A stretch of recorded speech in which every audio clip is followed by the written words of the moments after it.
దీన్ని తగ్గేదేలే. ఎవడైనా నా కార్యకర్తల కాలర్ పట్టుకుంటే వాడిని అధపాతాళానికి తొక్కుతా.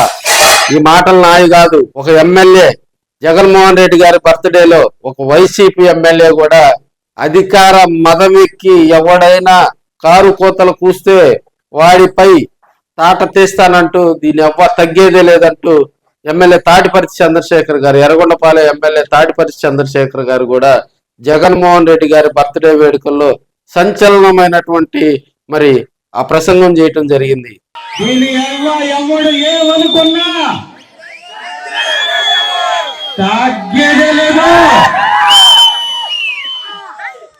కావాలని మతం చూపించిన ఎవరికైనా రప్ప రప్పే. కావాలని ఎవడైతే మతం చూపిస్తాడో, ఎవడైతే గర్వాన్ని ప్రదర్శిస్తాడో, ఎవరైతే ప్రభుత్వాన్ని అడ్డం పెట్టుకొని మనల్ని తొక్కాలని ప్రయత్నిస్తాడో వారికి ఉంటది చూడున్న సామిరంగా 1కి 10. మెత్తగా ఉన్నాడు వదిలేస్తాడు అనుకుంటున్నారేమో. నా కార్యకర్తల కాలను పట్టుకునేవాడు ఎవరైనా కిందకి తొక్కటం తప్ప క్షమించేది లేనే లేదు. అందుకే 18 నెలల్లో ఎక్కడ పడిపోయారు వాళ్ళు? ఎక్కడ దాకా పడిపోయారు? అట్టడుగు స్థానం. 31 సీట్లు వస్తాయంట ఇప్పుడు కానీ ఎలక్షన్ జరిగితే తెలుగుదేశానికి. అంటే వైసీపీకి ఎన్ని వస్తాయి? 144.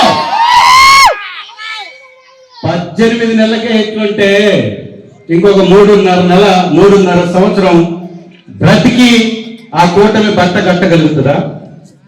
ఏదో DCM గారు పెద్ద పెద్ద మాటలు మాట్లాడతాడు. రాజకీయాల్లో నాలాగా అతను కూడా పెద్ద బచ్చ. నేనన్నా నా కుటుంబం నుంచి సర్పంచ్ గెలిచిన తర్వాత ఎమ్మెల్యే అయ్యా. అతనికి ఆ చరిత్ర కూడా లేదు. 2 సార్లు ఓటమి చెందాడు పార్టీని పెట్టి.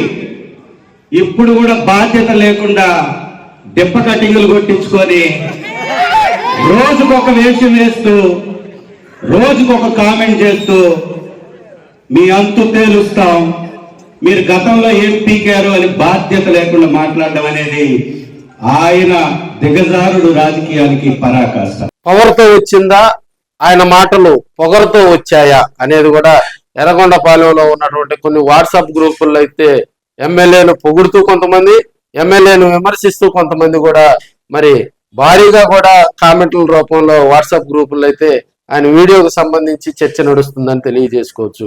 ఒక ఎస్సీ ఎమ్మెల్యేకి, దళిత ఎమ్మెల్యేకి అంత గౌరవం, అంత ఒక దళిత ఎమ్మెల్యేకి అంత ధైర్యం ఎక్కడిది?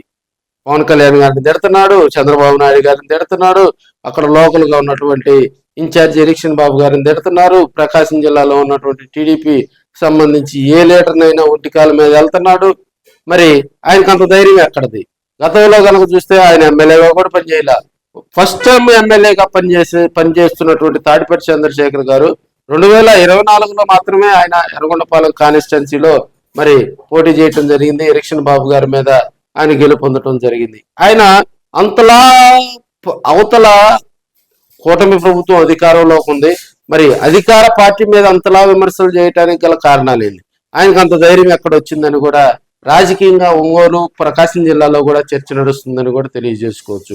అదేవిధంగా అనేక డిబేటుల్లో స్పోక్స్ పర్సన్ గా కూడా ఆయన అనేక టీవీ కార్యక్రమాల్లో, ఇంటర్వ్యూలో కూడా పాల్గొంటున్నటువంటి పరిస్థితులు మనం చూస్తా ఉన్నాం. ప్రత్యేకించి ఎర్రగొండపాలెంలో ఉన్నటువంటి రాజకీయాల్లో కూడా ఆయన కొంత వైసీపీ అయితే వైసీపీలో ఉన్నటువంటి లీడర్షిప్ అయితే కూడా ఎర్రగొండపాలెంలో ఆయన మాటలను, అదేవిధంగా ఆయన ధైర్యాన్ని కూడా పొగుడుతున్నటువంటి పరిస్థితులు మనం చూస్తూ ఉన్నాం. అదేవిధంగా అది జగన్మోహన్ రెడ్డిని చూసి వచ్చినటువంటి ధైర్యం, జగనన్నను చూసి జగనన్న నేర్పిన ధైర్యం అని వైసీపీలో ఉన్నటువంటి రాజకీయంగా కూడా లీడర్స్ అయితే చెప్తా ఉన్నారు. మరోవైపు దీన్ని తెలుగుదేశం పార్టీ విమర్శిస్తూ ఉంది, జనసేన పార్టీ విమర్శిస్తూ ఉంది. ఇప్పటికే కొంతమంది జనసేన పార్టీలో ఉన్నటువంటి లీడర్స్ అయితే మరి తాడిపత్రి చంద్రశేఖర్ గారి మీద ప్రెస్ మీట్ పెట్టి కూడా ఆయన మాట్లాడినటువంటి విధానాన్ని కూడా వ్యతిరేకిస్తా ఉన్నారు.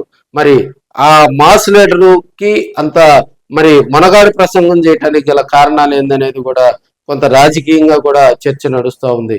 2024 వైసీపీ ఓటమి తర్వాత తొలిసారిగా కూడా అనేక సందర్భాల్లో మాట్లాడినటువంటి తాడిపత్రి చంద్రశేఖర్ గారు మరి ఎప్పుడు కూడా వివాదాలకు చాలా దూరంగా ఉండేవాళ్ళు. అయితే వ్యక్తిగత విమర్శల జోడు కూడా పెద్దగా వెళ్ళేవారు కాదు. వైసీపీ అధికారం కోల్పోయిన తర్వాత కూడా మరి బలమైనటువంటి వాయిస్ వినిపించేటువంటి లీడర్షిప్ ఉన్నటువంటి వ్యక్తుల్లో కూడా ఆయన ప్రత్యేకంగా చెప్పుకోవచ్చు. వైసీపీలో ఒక మాస్ లీడర్ గా పేరు పొందినటువంటి మరి తాడిపత్రి చంద్రశేఖర్ గారి ప్రసంగం మీదే మరి ప్రకాశం జిల్లా వర్గాల్లో కూడా కొంత కలవరం మొదలైందని కూడా తెలియజేసుకోవచ్చు. అదేవిధంగా దీన్నైతే తెలుగుదేశం పార్టీ నాయకులు ప్రత్యేకంగా ఆ ప్రసంగాన్ని అయితే వ్యతిరేకిస్తా ఉన్నారు.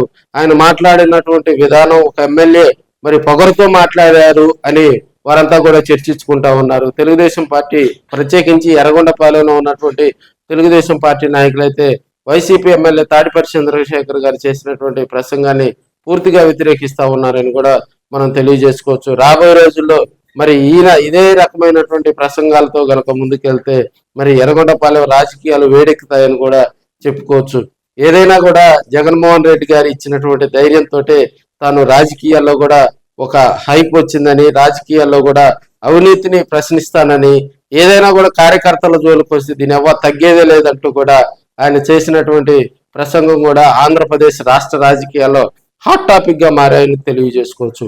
మరోవైపు జనసేన, అదేవిధంగా తెలుగుదేశం మరి బీజేపీ కూటమి ప్రభుత్వంలోనూ ఈ మరి మిత్రపక్ష పార్టీలన్నీ కూడా ఎర్రగొండపాలెం ఎమ్మెల్యేకు ఏ విధంగా చెక్ పెట్టాలనే విధంగా కూడా వారంతా చర్యలు మరి దానిపై కూడా రాజకీయంగా ఆయన్ని మీద విమర్శలు చేసేందుకు కూడా వారంతా రెడీ అవుతా ఉన్నారు. ఎమ్మెల్యే చేసిన మాటలు అది పొగరుతో చేశారా, పవర్ ఉందని చేశారా, అంటే ఆయన ఎమ్మెల్యేగా ఆ పవర్ చూపించడానికి చేశారా అనేది కూడా మరి మీ కామెంట్ చెప్పాలని కూడా మీ ఆర్కే కోరుకుంటా ఉన్నాడు.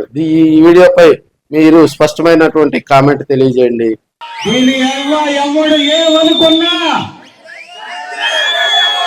తగ్గేదే లేదు. కావాలని మతం చూపించిన ఎవరికైనా రప్ప రప్పే. కావాలని ఎవడైతే మతం చూపిస్తాడో, ఎవడైతే గర్వాన్ని ప్రదర్శిస్తాడో, ఎవరైతే ప్రభుత్వాన్ని అడ్డం పెట్టుకొని మనల్ని తొక్కాలని ప్రయత్నిస్తాడో వారికి ఉంటది చూడున్న సామిరంగా 1కి 10. మెత్తగా ఉన్నాడు వదిలేస్తాడు అనుకుంటున్నారేమో. నా కార్యకర్తల కాలర్ పట్టుకునేవాడు ఎవరైనా కిందకి తొక్కటం తప్ప క్షమించేది లేనే లేదు.